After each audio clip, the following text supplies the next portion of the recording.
Welcome back. Today I am reviewing episode 9 of Traitors. We pick up with Phaedra revealing herself to Kate to be a traitor. Kate feels like she has no choice but to accept because, of course, she doesn't want to be killed off or whatever. So she accepts the offer. So now Phaedra and Kate are the new traitors of the house. And Kate honestly doesn't really seem excited. She seems a little disappointed. She seems a little disappointed in Phaedra. She feels like Phaedra doesn't really have a strategy. I don't understand. Sorry. I don't really understand why people keep underestimating Phaedra. I mean, she's the last traitor standing. Like, she's obviously doing something right. But yeah, Kate seems really disappointed. But they end up coming to a decision to murder Kevin. Because, he's one of Peter's pals, of course. He was gunning for Phaedra. And it had came down to Kevin and Trishelle.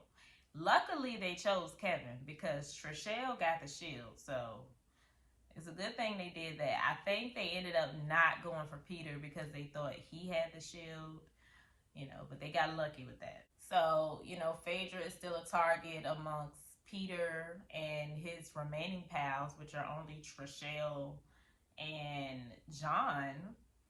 And CT and Phaedra are trying to put the target on Peter's back. CT just really doesn't trust Peter because, and this is pretty much how some of the house feels, besides the ones who are just plotting against Peter for their own personal reasons of like not liking him or whatever. But everyone else pretty much feels like, he knew for sure Parvati was a traitor.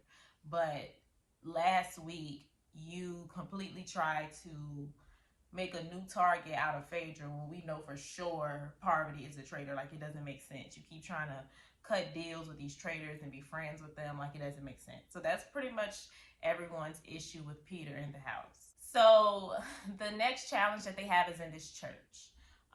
They start off with this prize bank of $25K, and everyone has like their own glass little name plate or whatever hanging up. I don't think it was against the wall or whatever, but it was like hanging up. And one by one, they would go up with this shooting machine, aiming at them with wooden sticks, trying to knock people's names out. So for a while, everybody was missing. And mind you, I forgot to say this, but every time somebody missed, they would lose $250. So they were losing a lot of money. People were missing a lot. Like, they were missing for like the first couple of rounds, and it was to the point where they did not care about the names anymore. They were just trying to aim at the easiest targets. So the first person's name out was Sheree, and everyone is cheering. Even Sheree is cheering. Like, it really did not matter who was out at this point because the game was so hard. So they didn't really care. Every time somebody got out, they was cheering. They were just happy to be knocking them down and not losing so much money. So because of everything that was just said, Phaedra was playing with a different purpose, being that she is a traitor. So she kind of, irritated people in the house a little bit and placed a target on her back, because the way that the names were placed, the people at the top were the hardest to get. And it was CT, John, and it was somebody else. I can't remember who else was in that other one. And then Trishelle was like all the way at the bottom, but everyone else around her was already bursted out. So they were aiming for the people at the top. Now, once it was Phaedra's go, she knows that Trishelle is gunning for her. So she decided to go against what everyone else was doing and aim for Trishelle. That kind of threw everybody off because, as I just said, they were no longer playing for personal reasons.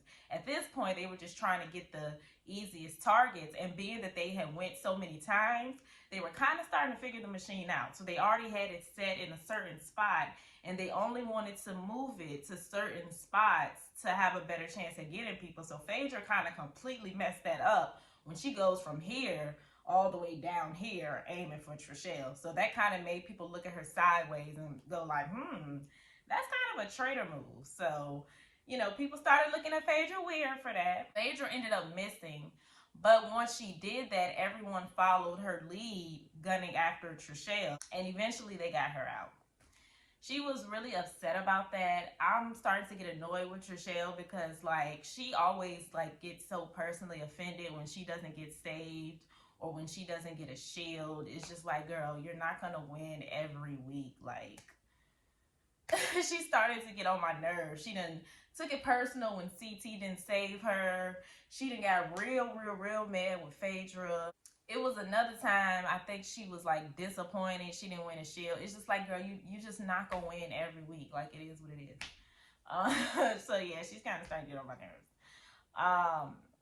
So CT ended up being the winner because he was placed in the most difficult spot. He was placed all the way at the top to the left, and they were losing a lot of money trying to aim for his, so they just gave up on him, and that's how he ended up winning the shield. Now, as I told y'all, they missed a lot. They missed a lot. They lost $250 for every shot that they missed.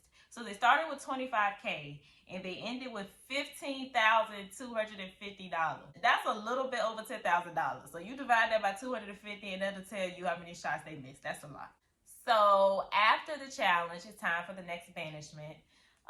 It's pretty much between Peter and Phaedra. They've pretty much been the targets with the rotation of Parvati and Dan within the last few weeks. It's pretty much been the traitors versus Peter these last few weeks because he's been calling all of them out. So the next round table is between Peter and Phaedra. And to me, the energy in this house is at the point where everyone is kind of suspecting that Phaedra is a traitor, but they like her, so they just kind of trying to brush it off, but like they know. So, you know, they kind of got to go with Peter. That's kind of what I'm getting. It's turning into a game of loyalty versus, you know, trying to win. And that's kind of what Peter was calling, who was it, MJ and Sheree and Kate. That's what he was kind of trying to call them out on. And Trishelle. Peter and Trishelle were trying to call him out on that, you know. They were kind of trying to tell him, like, you know, y'all know Phaedra's a traitor, you know, but y'all her friend and y'all just trying to be faithful to her. That's kind of what the game is turning into. So we get to this round table and John kicks it off talking about Phaedra. You know, he's one of Peter's pals and he gives this long-winded, dramatic speech. Almost certainly a turning point after which there is no realistic prospect. But your approach, Phaedra, is to avoid error. You are fly low, Phaedra. You are non-committal by day and fatal under cover of darkness. You are a traitor and you should be banished until eternity. You know, Phaedra is a traitor and she should be banished to eternity. You know, it was quite the monologue. So, of course, Phaedra came back with her rebuttal. She is a housewife. Of course, she gonna read. Now, you speak very eloquently, and unfortunately, this is not Parliament. So you could bring it down a notch and just get to the point, and we would really appreciate it. So then CT joins in, and he done call his girlfriend out about things that he's been picking up on that suspects that Phaedra is a traitor. You know, he's calling out how she was sabotaging the game earlier, and then Trishelle jumps in, you know, taking it personally, talking about herself again in his shield, and, you know, you personally didn't want me to have a shield. It's just like, girl, like, let it go. So, I mean, points are made. They are making good points, but I feel like, for the most part, the audience kind of likes the antagonist in this situation. And sometimes that just happens. You know, when it's a good villain, you just want the villain to win sometimes. So, unfortunately, Peter and his pals are just getting on my nerves. And it's not because they're figuring Phaedra out. It's kind of the way they're going about it. Like, Peter, like I said in my last review, Peter is just very bossy. And, like, he's really annoying. Him and Trishelle, like, they're just taking this a little too personal, in my opinion. Like, I get it, it's a lot of money, but it's a game at the same time. Like, it's not that deep. You know, but they are calling Phaedra out, and in my opinion, Phaedra really didn't have good defenses. You know, of course, she's going to try to defend herself, but she didn't defend herself that well, in my opinion, because I mean, it was really nothing to say. But her pals, Phaedra got pals now.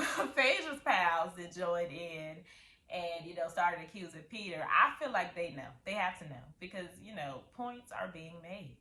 So for the first time, the episode is ending at the round table. And, it's Peter's pals versus Phaedra's pals. So the votes are tied 4-4 for Peter and Phaedra. And MJ has the final say. 4 votes for Phaedra, 4 votes for Peter. With the deciding vote, MJ, who do you think is a traitor and why?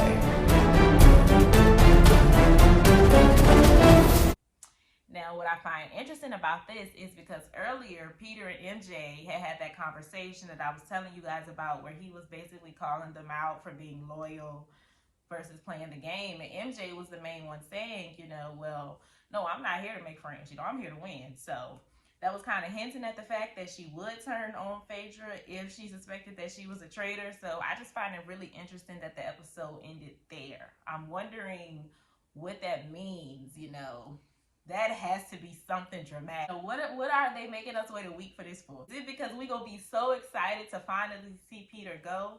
Or is it because we gonna be so sad to see Phaedra leave? Like, why would we end the episode here? I don't know. I don't know what to think. And I just think it's really interesting that the final vote lays in MJ's hands, and we have no idea what she's thinking. I'm sure y'all know, though, because y'all always leaving the spoilers in the comments. But I have no idea.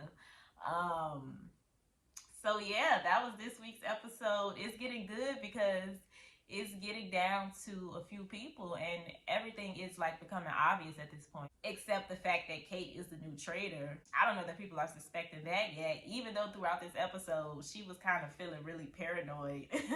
Nobody was really paying attention. But yeah, I mean, it's kind of getting obvious at this point. But those are my thoughts. Y'all let me know what y'all thought about everything in the comments down below. Stay happy, healthy, and all of that good stuff. And I will see y'all in my next video. Bye.